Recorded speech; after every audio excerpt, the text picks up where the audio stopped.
Assalamu alaikum students, how are you all? Hope you all are fine at your home. I am your Urdu teacher and this is your Urdu book. Okay students, now open your books. Page number 127. सबक है आपके पास Singapore की सैर। ठीक है, मैं आपको इसकी समरी बता देती हूँ कि मुसन्निफ जो हैं, आपने सबसे पहले तो इसकी रीडिंग करनी है। ठीक है, मैं आपको इसकी समरी बता देती हूँ।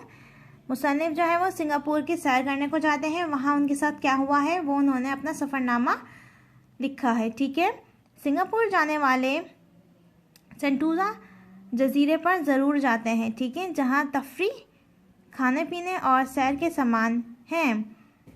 एक अजायब घर भी है जिसे सरेंडर चैम्बर कहते हैं। इसमें होटल और पार्क हैं और पानी का हर एक हैरत अंगेज शो होता है। जजीरे पर जाने के लिए बड़ी कश्तियाँ, फेरी और केबल कार हैं। ठीक है, यहाँ पर एक होटल की जिक्र किया गया है कि उसके अंदर पानी का एक हैरत अंगेज शो होता है। ठीक है, सयाहों के लिए रियायती टिकट होता है वहाँ पर। ठीक है, यानी कि उनका टिकट जो होता है वो कम होता है। इसमें बड़े मज़े हैं। ठीक है, केबल कार से रवानगी और फेरी या मोनोरेल से वापसी। ठीक है, यानी कि जो केबल कार है वहाँ से जो है वो सफ़र का आगाज़ होता है और ठीक है, और वापसी किससे होती है? मोनोरेल से या फिर फेरी से। वहाँ जाकर बहुत सी चीज़ें देखने को मिलती हैं। कौन कौन सी चीज़ें देखने को मिलती हैं देखते हैं। केबल कार के लिए हम एक सरसब्ज पहाड़ी पर पहुँचे। यहाँ लंबी कतार यानी लाइन थी, लेकिन कमाल ये था कि ना धक्कम पैल थी, ना तू चल ना मैं आया। ठीक है, यानी कि इतनी लंबी लाइन खड़ी थी और लोग बहुत सुकून से जो है वहाँ पर खड़े हुए थे। कोई धक्कम पेल नहीं थी, कोई किसी को धक्का नहीं दे रहा था। हमने कोशिश भी की तो ज़ाया हुई, यानी कि मुसन्निफ ने धक्का देने की कोशिश की तो वो ज़ाया हो गई। अपने आगे खड़े हुए साहब को हल्का सा धक्का दिया तो उन्होंने अपने आगे खड़ी खातून को धक्का देने के बजाय पलट कर हमसे इतनी माजरत की कि हमें एहसास हुआ कि धक्का हमने नहीं बल्कि खुद ये साहब 2 कदम पीछे होकर गिरे हैं। ठीक है,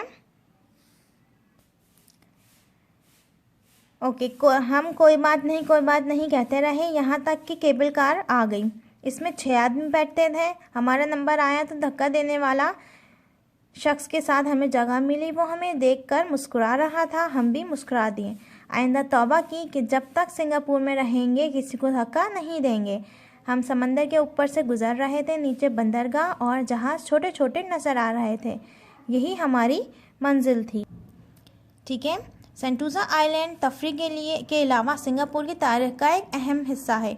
वहाँ एक बड़ा अजायब घर है जिसमें मदाम तसाओ की तरह सिंगापुर के बादशाहों के मुजस्मे मोम के बनाए गए हैं। मदाम तसाओ का अजायब घर लंदन में वाक़या है। वहाँ मोम के मुजस्मे इतने अच्छे बनाए जाते हैं कि असल का गुमान होता है। वहाँ बच्चों की एक कहानी का किरदार स्लीपिंग ब्यूटी यानी कि सोता हुआ हुस्न भी है। ये शहज़ादी मोम की बनी है और इसके नीचे एक मशीन लगाई गई है जिससे वो सांस लेती है और इतनी हकीकी दिखाई देती है कि सब हैरानी से देखते हैं। यहाँ सरेंडर चैम्बर भी हैं। ट्रेन जहाँ रुकी और हम उतरे तो वहाँ दिन निकला हुआ था। बाग था, सब्ज़ा था, पानी के फव्वारे दोनों तरफ रास्ता था जिस पर चलकर मौसीकी वाले फव्वारे तक जाना था। ठीक है, वहाँ पहुँचे तो शो का आखिरी मंजर जारी था। मौसीकी की धुन पर पानी नाच रहा था। गालिबन ये आखिरी चीज़ है जिसे इंसान ने अपने इशारे पर नचाया है। शो ख़त्म हुआ तो हमारा नंबर आया। हम कुर्सियों पर जा बैठे। सामने रोशनियाँ थीं। अचानक मौसीकी सुनाई दी और साथ पानी का फव्वारा आसमान की तरफ बुलंद हुआ। इसके 7 रंग उड़े। ठीक है, फिर तो एक समा बन गया। पीला, नीला, गुलाबी रंग और मौसीकी की तेज़ धुनें। इन पर नाचते, उठते, बैठते, उड़ते, गिरते पानी के फव्वारे। न आँखों को यकीन आ रहा था, न कान एतबार कर रहे थे कि खुदा की बड़ाई नज़र आ रही थी जिसने इंसान को वो अक्ल दी। इसने ज़मीन पर बसने वाले जानवरों और समंदरों पर कब्ज़ा कर लिया, अपने इशारे का पाबंद कर लिया। पानी उछलकर इसकी अज़मत को सलाम कर रहा था। फेरी से उतरकर बस में सवार हुए और होटल एम्पीरियल में दाखिल हुए तो महसूस हुआ कि घर वापस आ गए। रात को चैन की नींद सोए और सुबह की सैर के सपने देखते रहे। सुबह उठे तो सिंगापुर का आसमान बादलों से ढका था। ज़रा देर पहले हल्की सी बारिश हुई थी। फ़िज़ा में हब्स था। पाकिस्तान के शहर इस्लामाबाद और मरी को मिलाएं तो सिंगापुर बनता है। इस बहाने हम ने इन दोनों शहरों को याद कर लिया। होटल से बाहर निकलकर बहस होने लगी कि दाएं तरफ चलें या बाएं तरफ। फातिमा ने सिंगापुर की अंडरग्राउंड ट्रेन में सफ़र करने की ख्वाहिश की। लंदन में एक अरसे तक हम अंडरग्राउंड ट्रेन में सफ़र करते रहे। सिंगापुर की अंडरग्राउंड ट्रेन देखने का हमें भी शौक़ था। इसे MRT कहते हैं, जिसका मतलब है कि आवाम को एक जगह से दूसरी जगह तेज़ी से ले जाना। समंदर के जजीरे में ज़मीन के नीचे ट्रेन चलाने में रकम भी ज़्यादा खर्च होती है और काम भी मुश्किल है, लेकिन सिंगापुर की लोगों की लुग़त यानी कि डिक्शनरी में नामुमकिन का लफ्ज़ नहीं है। इसलिए समंदर ने हथियार डाल दिए। फितरत इंसान से हार गई। इंसान चाहे तो सब कुछ कर सकता है। अगर हिम्मत और मेहनत से काम किया जाए तो अल्लाह कामयाबी ज़रूर देता है। सिंगापुर के लोगों ने ज़मीन के नीचे ट्रेन चलाकर ये बात साबित कर दी। ओके स्टूडेंट्स, अब हम इसकी मश्क की तरफ चलते हैं। सबसे पहले तो आपने इस चैप्टर का टाइटल पेज बनाना है और उसके बाद आपने इसके अल्फाज मायने करने हैं। पहला है आपके पास रियायती यानी कि जिस चीज़ में कमी की गई हो। दूसरा है माजरत यानी माफ़ी। तीसरा है बुलंद यानी ऊंचा। कतार एक लाइन में खड़े होना। गुमान धोखा। समा मंजर। अजमत बड़ाई। हब्स हवा का बंद होना। ठीक है, यह आपने अपनी कॉपी के अंदर करने हैं। नेक्स्ट है आपके पास मारूज़ी सवालात। यह आपने अपनी कॉपी के अंदर ही हल करने हैं। इसको आपने अपनी बुक में ही करने हैं, कॉपी के अंदर नहीं करना। ठीक है, ओके स्टूडेंट्स, पहला है आपके पास सेंटोसा एक क्या है? मोनोरेल है, फेरी है, केबल कार है या जजीरा है? क्या है स्टूडेंट? जजीरा। तो आप इसके ऊपर टिक करके अपने ब्लैंक में फिल कर देंगे। नेक्स्ट है आपके पास केबल कार के लिए हम एक सरसब्ज़ किस पर पहुँचे? खेत पर, दरख्त पर, वादी पर या पहाड़ी पर? किस पर पहुँचे थे? पहाड़ी पर पहुँचे थे। तीसरा है आपके पास केबल कार में कुल कितने आदमी बैठ सकते थे? 6, 5, 4, 3। कितने बैठ सकते थे? 6।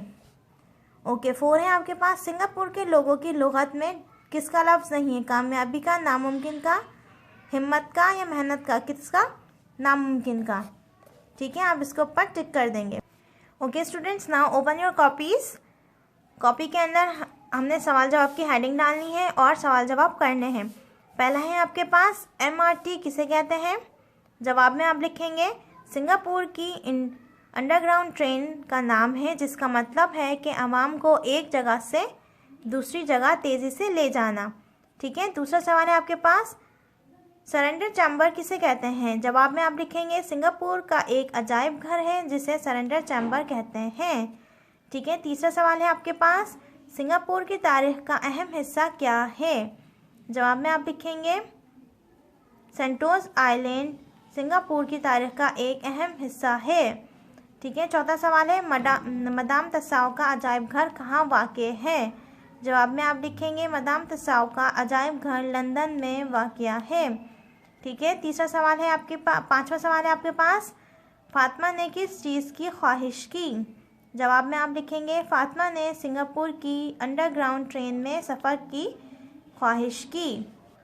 ओके स्टूडेंट्स, आप नेक्स्ट पेज पे उन्वान की हेडिंग डालेंगे और ख़ाली जगह लिखेंगे। पहला है आपके पास डैश के लिए रियायती टिकट होता है। किसके लिए रियायती टिकट होता है? सयाहों के लिए। तो आप क्या लिखेंगे ब्लैंक में? सयाहों। डैश के लिए हम सरसब्ज़ पहाड़ी पर पहुंचे। किसके लिए? केबल कार के लिए। ठीक है, केबल कार में कितने आदमी बैठ सकते हैं? 6। तो आप यहाँ पर 6 लिख देंगे। 4 है आपके पास हम डैश के ऊपर से गुजर रहे थे। किसके ऊपर से गुजर रहे थे? समंदर के ऊपर से। 5वां है आपके पास स्लीपिंग ब्यूटी डैश की बनी हुई थी। किसकी बनी हुई थी स्लीपिंग ब्यूटी? मोम की। ओके, नेक्स्ट पेज पे फिर हम उन्वान की हेडिंग डालेंगे और सही गलत लिखेंगे। पहला है आपके पास सिंगापुर की लोगों की लुग़त में नामुमकिन का लफ्ज़ नहीं है। ठीक है, सही। फिर है आपके पास अगर हिम्मत और मेहनत से काम किया जाए तो अल्लाह ताला कामयाबी ज़रूर देता है। सही। मौसीकी की धुन पर लोग नाच रहे थे, गलत। सुबह उठे तो लंदन का आसमान बादलों से ढका हुआ था, ठीक है, सही। सयाहों के लिए रियायती टिकट नहीं होता, गलत। ओके स्टूडेंट्स, इसी के साथ आपका ये चैप्टर कंप्लीट होता है। उम्मीद करती हूँ आपको आज का टॉपिक समझ में आ गया होगा। अगली वीडियो में अगले टॉपिक के साथ मिलते हैं, तब तक के लिए अल्लाह हाफिज़, अपना ख्याल रखिए।